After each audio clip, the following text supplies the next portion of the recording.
February 14th, Valentine's Day. This is the front yard in Houston. See that stake? That's property line. These are bluebonnets here. You can kind of see the outline right there. I put cardboard down, really heavy appliance cardboard right there. And some of it's showing through. It'll go away here in a couple months. But I needed to kill this, I think the number one weed in Houston is St. Augustine grass. And we had some pretty strong St. Augustine grass, so I used it to kill the St. Augustine grass so I could put bluebonnets here. And, there aren't really bluebonnets in this neighborhood, so I had to pick a spot, and picked a spot on my property line here on the far side so I could let it grow, and had to figure out how to put something in front of it, because bluebonnets can get kind of ratty after they bloom, and you got to let them go to seed, and, they kind of look old and ratty. So what I did is I figured out the azimuth of the sun and where it hit at peak time of year. That is south, and this spot right here seems to get a whole lot of sun, and it looks like during February, March, April, which is when the bluebonnets need it, these are going to get mega sun. There's obviously some deciduous trees up there which help, but this pine tree right here, the sun goes down below it at some point and then comes up right above it, and then so now we get good sun more. Anyway, it's my effort to start it. You can see all those little things that look like bluebonnets. Most of them are. There's a couple like, this is not a bluebonnet, but most everything in there is a bluebonnet. All that stuff. And I just put granite sand down here. So this is just granite sand. Put granite sand down there to facilitate the blooming. I find that granite sand works really well. Now in front, like I said, I needed to put something because the bluebonnets get kind of ratty, so I put some big red sage. Big red sage. Big red sage. Big red sage. Big red sage. 7 of them all together. But I kind of making a shield of them. It looks like they're growing close together, but I've had some in my house for quite a while. They're naturalized, and they seem to grow like this, where their branches touch the ground because they're so heavy. They have branches so heavy it leans over, touches the ground. They seem to sprout like that, and so all of mine are popping up kind of about 1 foot apart. And it's first year, so it is what it is. Kind of looks new. Here's the azaleas. I really wanted to honor the previous landscape, but how can you not appreciate the azaleas? These azaleas aren't even in bloom yet. They're just starting. I cannot believe it. Over here we've got a Yopon holly. I'm leaving this Yopon holly, one, because it's kind of electrical friendly. There's electrical wires there and I can trim it. But 2, there's always bird's nests. Let's see if I can find the bird's nest. Oh yeah, there it is. Yeah, I don't know if you can see it or not. It's right there. Bird's nest. And there's always a bird's nest in this tree, so I like it. There's a little Turk's cap overgrown. I'm gonna have to pull this bad boy out. But other than that, the azaleas are the centerpiece of the yard, and this is these are old. Look how giant that azalea bush. That's several azalea bushes back there, and they're easily 10 feet tall. If there's a couple that might be 12 feet tall up there. And there's some things I'm selectively letting them grow. There's a cherry laurel over here. This cherry laurel is a couple years old. I was cleaning out the bed and I recognized that this guy is a shrub and has the potential to get big. So it has potential to be a backing for the azaleas, which is what I wanted, a little bit of backing there. It's giant already. It's growing very fast. It's probably 3 years old, I think. It's been there 3 years since I've started letting it grow. So it's probably a year before I saw it. This, I'm not sure what it is. I've seen a lot of things online that say this is what a cherry laurel looks like. That's a cherry laurel. So I'm not sure what this is right here. But I'm hoping it says maybe something from Madrid, Spain, like, I don't know. I'm gonna have to take in a sample, find out what that is. It got this big in 2 years. So Yeah, nice pretty flowers, but I don't know what it is. This is Esperanza right here. These Esperanzas are giant. This one's kind of leggy. I'm going to cut it back here in a little bit. But this is how they grow, I guess, when it doesn't freeze. This one's so big it's leaning over. You can kind of see that there. And there's 7 Esperanzas in there. They didn't bloom this year. They got really tall. That's very tall for an Esperanza. There's a little bit of blooming right up there. A little bloom. See that? But not much. This is sweet almond verbena. This has a very sweet fragrance. I grew these from cuttings at my house, and I've got a few more that are coming this way, but they're not quite ready yet. You can see it's just starting to bloom right there. These blooms are so fragrant, which is the reason I put it right by the carport here. I want to put a whole mass of them, maybe 11 of them right here, so that the prevailing wind will push them into the carport and bathe the house. These are cigar plants. They like a little bit more shade. I'm going to trim the sweet almond verbena up a little bit and allow them to kind of be underneath, almost like a tall ground cover. But they are a really good hummingbird plant. I sat out here one day and worked on my phone. I noticed the hummingbirds went for that, or nice orangey cigar shape. Here we have Gregg's Mistflower. Got a new one here, another cutting from the lawn, or from the lawn, my yard. And this is hummingbird crack, really. That's why I have it here front and center. They should be able to see it. There's a nice open area between everything. And it's also a nice ground cover, and it's surprisingly doing well at beating back the St. Augustine. Look at the flower there. Nice, Gregg's Mistflower. And now, look, it looks really ratty right now. Remember, it's February.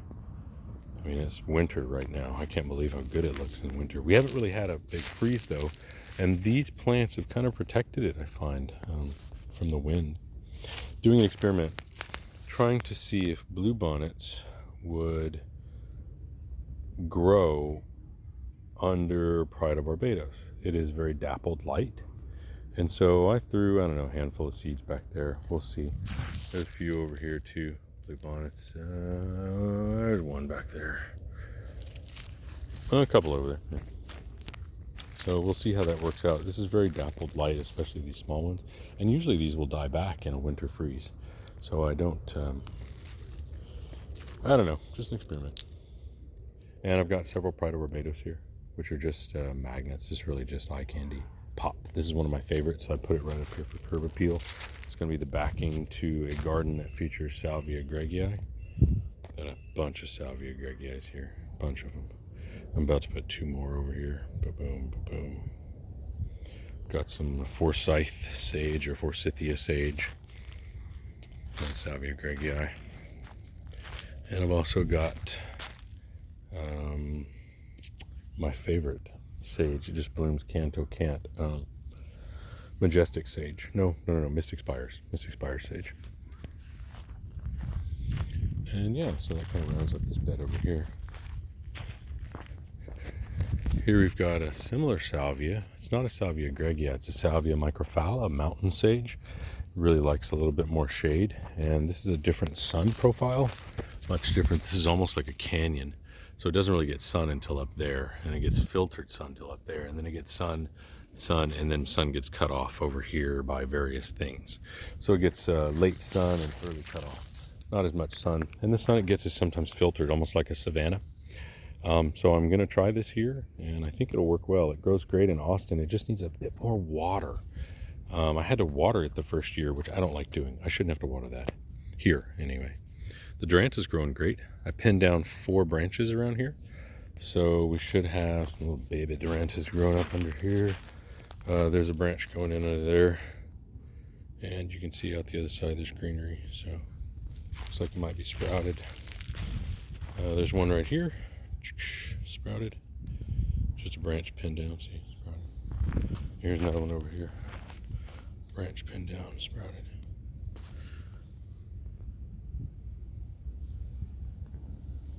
And the Duranta or Skyflower has these nice purple blooms on it.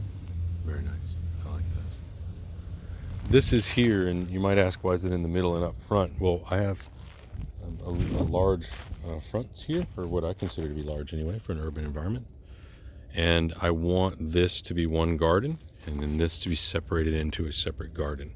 And so I wanted to block the view, and this is the emphasis of the garden. So I think having a pillar here will draw more attention to this because you can't always see it. And also when you're coming from this direction, you're going to notice the sago palm that's like 60 years old. You can see how that's a nice sago palm. And coming this way, you won't see the sago very much. So I think it's going to be two different yards. And so that's why I put a divider right down the middle. So I can, this is definitely more shade. You can even see it over there. Those are deciduous trees, and you can see how much more shade is over there. Mexican bush sage here. It's doing really well, all of it. And the vincas are coming up here. These are native. These were here before. I helped it along a little bit. But these are coming along. This yard was infested at one point with this vine. But I've made it my mission every time I see one, I don't pass it up. I just pull it, and guess what? After 2 seasons, it's gone. 2 seasons being like 6 months. Mostly gone. You saw that little sprout? That's the first one I saw this trip. Flame Acanthus. So this is a black walnut tree right here. Very old black walnut tree. And it produces a chemical that inhibits growth of other plants. So I had a whole bunch of plants under it, and only some plants grow. This is one of them that grows. This is a tough plant. And in this environment, it's going to be in the tropics. There's one here. It's kind of being covered by the oxalis, which is fine. It's in a dormant stage right now. Not okay for the burr clover to grow into it. But you can see there's 1, 2, 3, 4, 5. There's 11 of them here. This will eventually be a 4-foot tall hedge of hummingbird crack.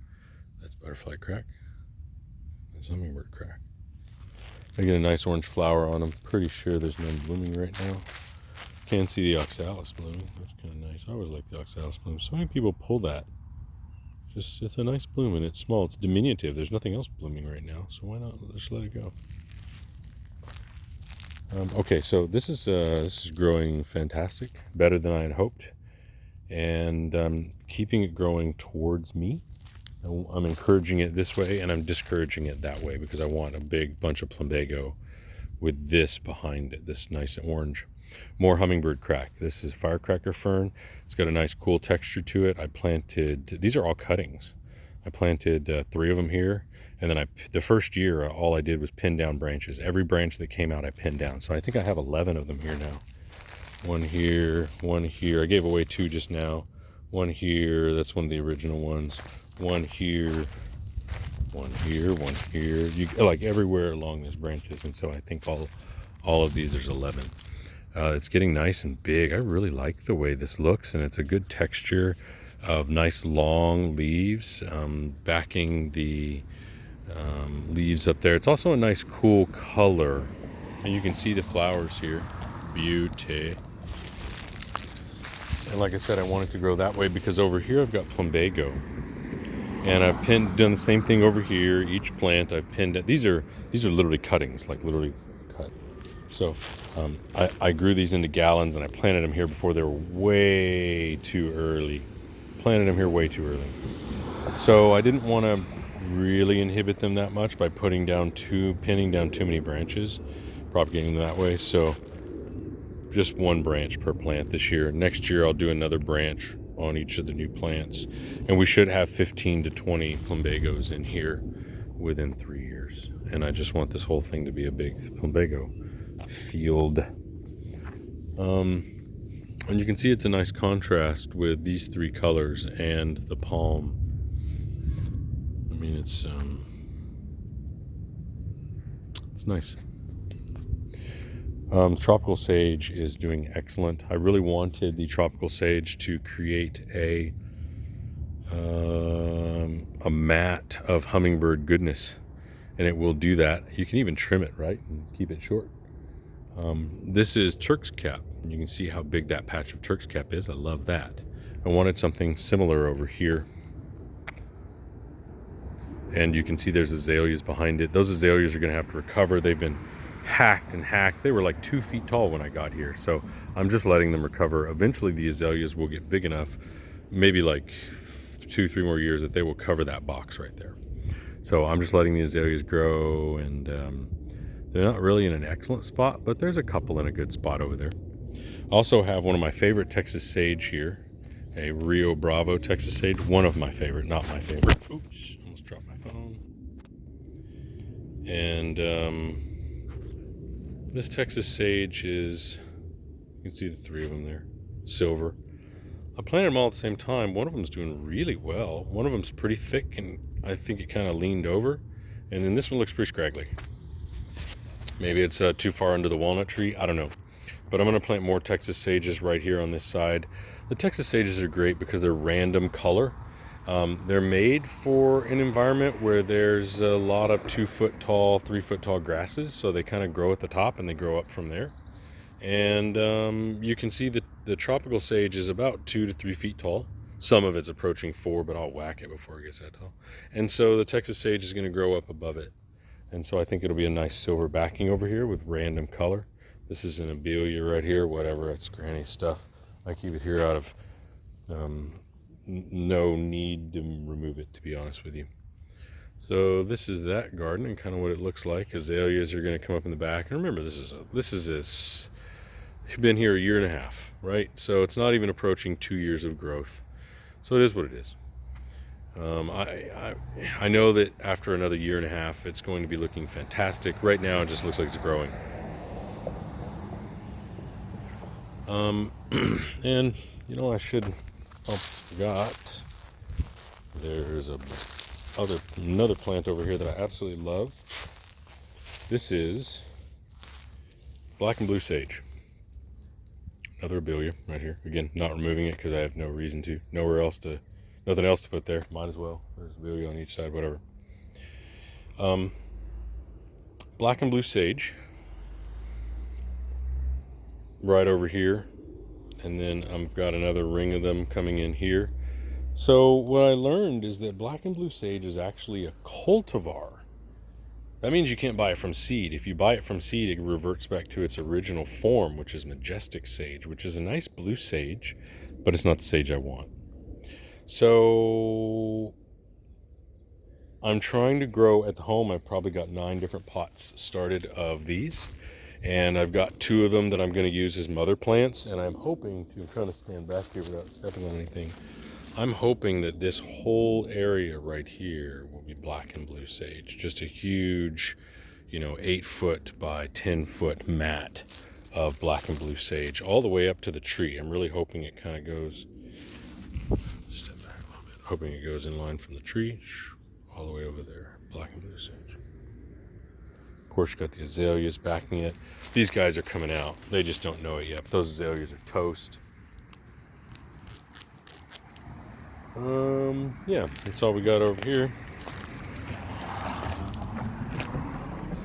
And yeah, let's see. Let's go this way. We've got a little bit more over here in terms of garden stuff.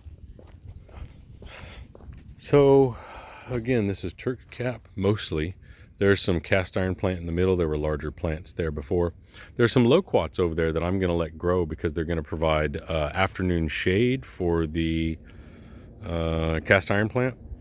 Right now, the cast iron plant's in full sun. There used to be a tree right in the middle of it, and the tree was a gumball tree, and so most of the year it had shade. Well, now it has nothing, and you can see it's looking hurting. So I'm going to try and help it out a little bit there. Going to pull out this sago palm, and going to pull out a couple of other things in there. Might let those yopons grow, but a few other things are going to come out. This is not quite done yet. This, though. This is coming along nicely. Let me show you. See that? Some of that, oops, I can't really see that. Some of that is indeed false carrot, I believe. Some of it is Larkspur. So I put a bunch of Larkspur seeds over here. And I think I've never seen false carrot in this yard, and I don't see it anywhere else in the yard. I only see it in the area where I put larkspur seeds. So I didn't think I put this many over here though, is the thing. So I'm having a hard time believing this is all larkspur, thinking some of it's false carrot, but I'm only seeing it where I put the seeds. So we will find out. Anyway, bunch of little babies coming up in there. And this is a sunflower garden. I put 2 different kinds of sunflowers here. Also put some larkspur over here. No larkspur coming up yet. I don't see anything that might be larkspur except for these guys. Those might be larkspur, which would be totally fine. If I get a few coming up, I'd be fine with that. Yeah, I know those are larkspur because they're seeds I planted. But the rest of it's sunflowers, and man, you can really see. I'm scared to even walk in there. There's so many sunflowers coming up. Those are all sunflowers. There's going to be, oh my gosh, this is going to be a huge patch this year. And again, see this right here? See this? I said I put larkspur seeds right here. And it looks like false carrot, but you saw the larkspur over there. I think they might be like a huge mass of larkspur. So I'm excited to see what happens there. More sunflowers here. Sunflowers. Sunflowers. There's a little wild geranium, which I can exterminate. The rest are sunflowers. Mostly sunflowers, actually. Sunflowers or larkspur. You can see all the sunflower. My goodness, these are all sunflowers here. Sunflower. Larkspur, I think. See, okay. I put larkspur seeds here. That looks like larkspur, doesn't it? Isn't that what the other thing looks like at about this size? So there's definitely a few larkspurs coming up. It's going to be hopefully an ongoing thing. And, I'll add more seeds. But this is going to be my larkspur patch. I planted it opposite of my bluebonnet patch on purpose. And then you walk down here. And here are the Turk's cap. Back over to the house. The path will eventually run right here. Narrow path right here. Open up right here. And so, yeah, a little bit of work to do there. But I'm going to start that last, to be honest with you, because I've got that other side over there I'm working on. That's the front yard. Valentine's Day. See the loquats there.